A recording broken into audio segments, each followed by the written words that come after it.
Good morning from the California Republic. About to head out to the gym at 0:30 local time, and we are doing so in a Porsche, but not for the usual reasons. Instead, you and I are going to embark upon a bit of a science experiment. You see, whether we like it or not, we are going to get more electrification. And not just battery electric vehicles, but vehicles that have an internal combustion engine as well as a plug. Now, we've sampled them from pretty much every car manufacturer and a lot from Porsche. And what we've learned from the likes of Porsche is, yeah, we do get some more performance, but in reality, they are mainly for getting around tax schemes in Europe. So let's try something different today.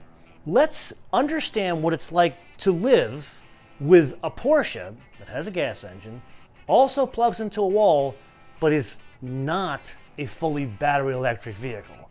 Are there benefits beyond that first experience that we've had many times over the past couple of years?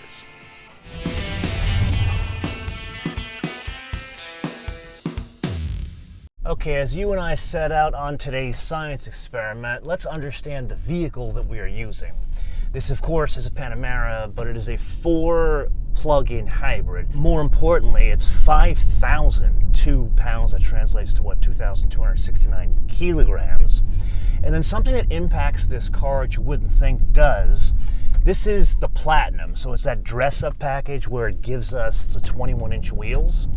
And that will impact both the fuel economy as well as the range, the EV driving range. Now that we understand those parameters, this specific car is not a particularly well-optioned car. So the basic Panamera 4 e-Hybrid Platinum is $115,200. Now this one only has a couple options. Believe it or not, you pay extra for the silver, you pay extra for the red leather interior. But the thing that may impact this whole experience, it does have the 4-wheel steering. It's about a $1,400 option.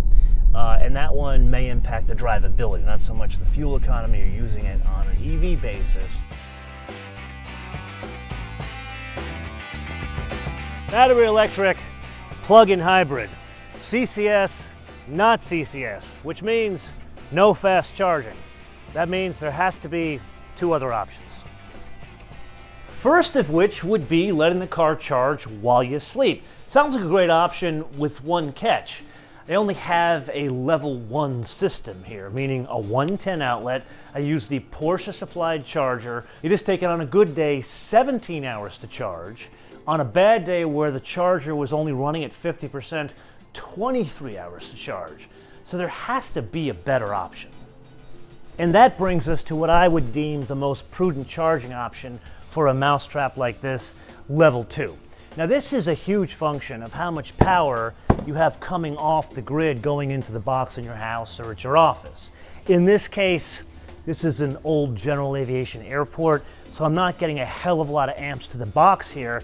As such, for me to charge that 17.9 kilowatt hour battery 4 hours. And that brings us to a key point in our little science experiment here. To me, I would want to use that EV range on a daily basis, day in, day out, and not touch the gas tank. My entire goal for driving this thing for the full week with it was not to burn a drop of gas. But the reality is, getting up in the morning, going to the gym, coming back to the house, and then going back out to the hangar, I burned through that 30 or so miles of range going to and from the gym and probably halfway back to the hangar, and I'm not driving that far. And really the problem is not the distance, the problem is I'm not charging fast enough.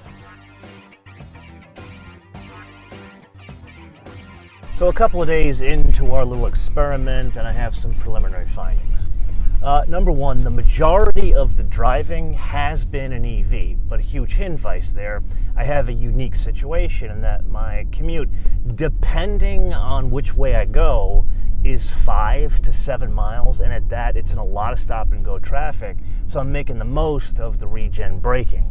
Now that is based on the US government saying this car can go 18 to 19 miles in EV range. But that has proven to be dishonest.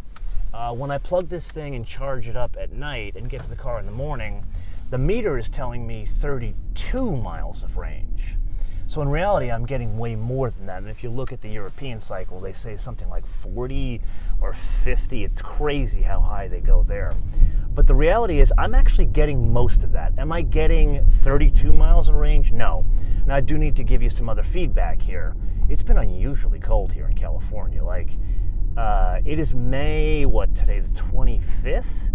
And it's been like 60 degrees and gray for the entire time that I've had this car. I know many of you people will be laughing at me saying, my God, 60 degrees, it's really warm. But for California, that is very cold. And the reason I bring that up is I'm not using the air conditioning compressor. Now, a couple additional parameters surrounding this experiment. As far as drive modes are concerned, I'm staying either in e-power, meaning full EV, or when it does switch into gas, at least for the time being, I'm staying in hybrid auto mode.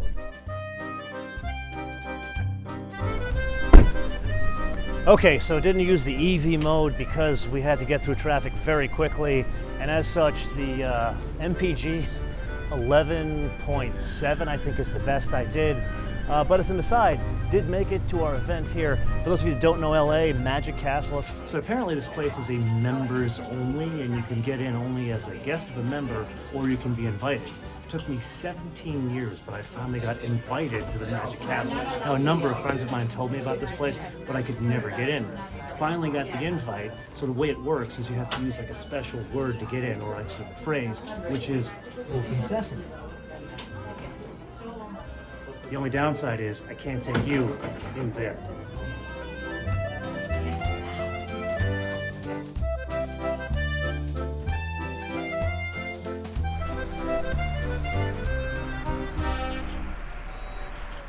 So you and I can have a bit of a debate on battery size.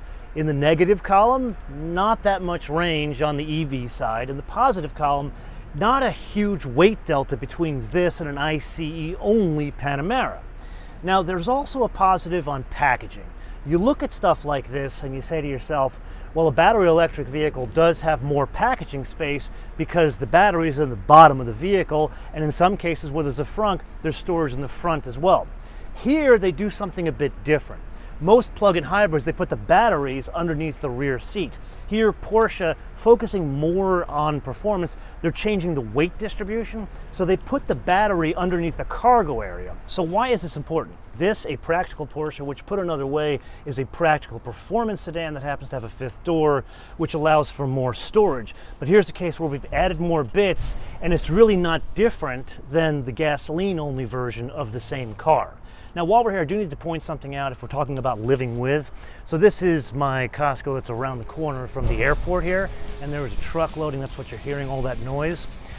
This row of EV chargers used to be completely empty.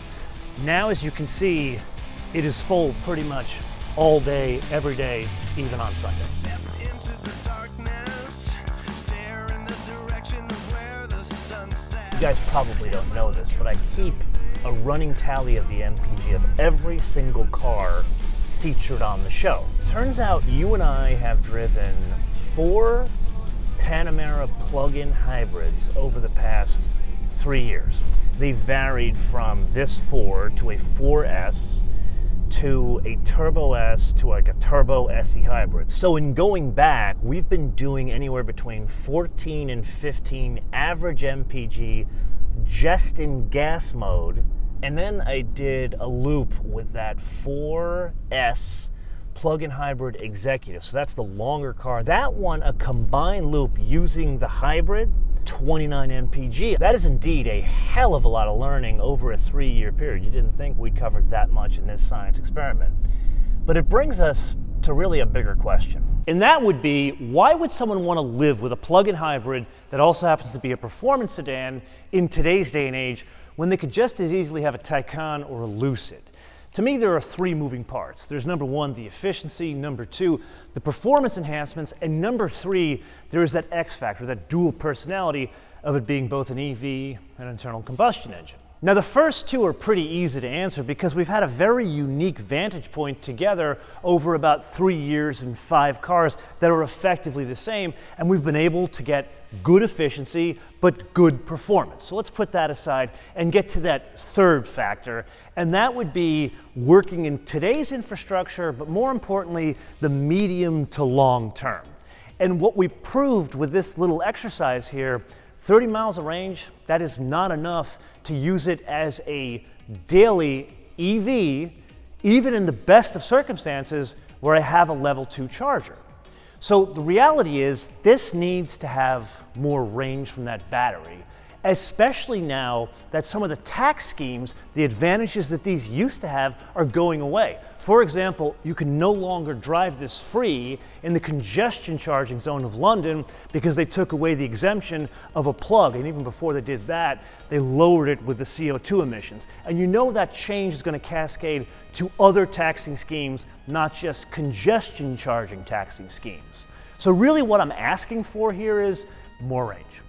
And I don't think it's just with performance vehicles. I think it's with the larger baby buggies, like I said, a Palisade plug-in hybrid with 100 miles of range. That would be the same scenario.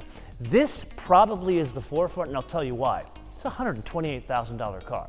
If someone adds $10,000 to the base price of this to get that 100 miles of range, it's not going to push buyers away because these have more price elasticity. So maybe they prove the concept here, or we get to a point where battery technology changes and it drives down the cost of putting batteries and EV motors into a vehicle like this, and thus it could be more affordable in a vehicle like a Palisade that's around $60,000 US. Either way, that's the relevance of these things moving forward today, medium term, as well as long term. But I am just one man, and this is the point of the episode that I turn around to you guys to opine in the comments below, or via our social media, MotoManTV all one word, MotoManTV all one word, Facebook, Twitter, and Instagram.